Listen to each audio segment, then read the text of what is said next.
In 1967, Port Aransas got quite a surprise.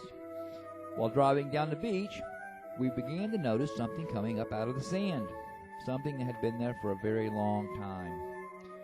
A vessel of some type. And after excavating, we found out how big of a vessel it was. It was the Schooner Lake Austin.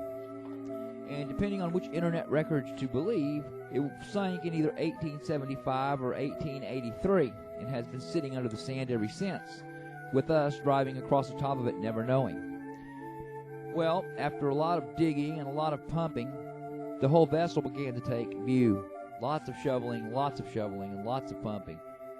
Got all the sand out of it, and they even put a little sign up to say what it was. And you could see that it's a whole vessel. And thank goodness we have these videos, because I don't think anything else exists of it, because I've never seen a picture of it anywhere. Well, anyhow, the mast to this schooner was unearthed some years later, around 1978 or 79, while they were excavating for the foundation to the Dunes condominium. And in fact, still sits out in their front garden, I believe.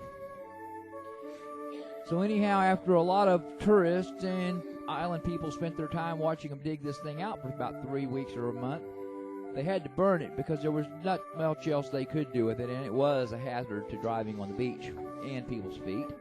And the beach by then was becoming quite used by tourism. As you can see, heavy equipment was brought in to help with the dig. Now, the location was only about, an eighth of a mile. It was between Avenue G and the pier, so you can kind of figure it in that area right there is where this thing was at when they dug it up. Anyhow, enjoy the videos, and a little bit more of Port Aransas history for you here.